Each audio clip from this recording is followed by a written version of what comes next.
You think time moves faster as you get older, but you just haven't learned how to slow it down.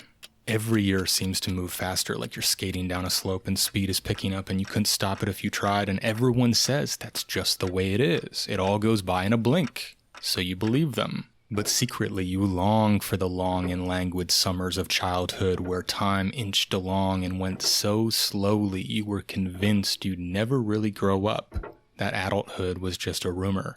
And yet you have an inner time ninja that's waiting in the wings that can sculpt and mold time at will, that can make it so that you're one of the rare people who time moves slower for as you get older instead of faster. And remember, there's a kid out there right now who's experiencing a long and languid summer that drags on endlessly, so time is not moving faster. You've just started believing your thoughts, buying into a boxed-in version of who you are. Put blinders on who you could be. Started to think you've seen it all and know everything worth knowing. Stopped being curious about the people you say you love. Fallen in love with the sounds of your echo chamber. Prioritize safety and routine to an overcompensating fault. Acquiesced to self-serious ideas about what it means to be an adult. Ran from the creeping pressure of responsibility that bites at your heels without stopping to see if you can withstand the bite. All things that codify into the sensation that time is exponentially accelerating but are really just a common experience that you've never thought to push back against. So if you want to play with time, the first thing to get comfortable with is silence. Not listening to your thoughts, listening to the silence. Your mind and its familiar rhythms have been setting the pace, but you can't fight fire with fire, noise with noise. The silence is the water that douses the flames of the rat race that slows things down. So seek silence every chance you get and bathe in it, listen to it. Let that reset the clock. The second thing to master is savoring. Normally you speed through the necessities of your routine towards that next hit of dopamine, but instead find a way to practice slowing down and savoring every single moment. Activity, big or small. Things that are innately enjoyable and even things that don't spring out as tasty, find a way to make them a little more pleasurable.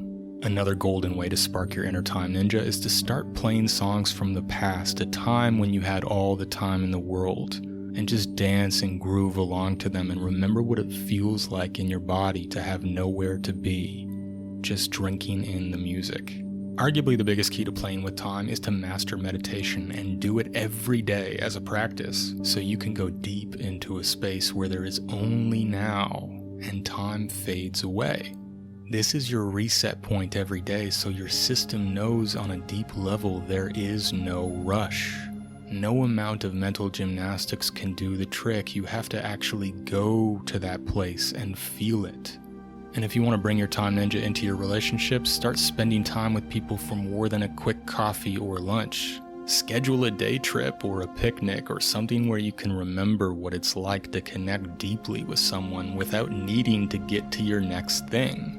Even if you only do this once a month, it's better than being in the illusion that all you have time for is brunch, where everything feels pressed and nothing is deep enough to drop into. And finally, the biggest mindset to bend time is to stay curious.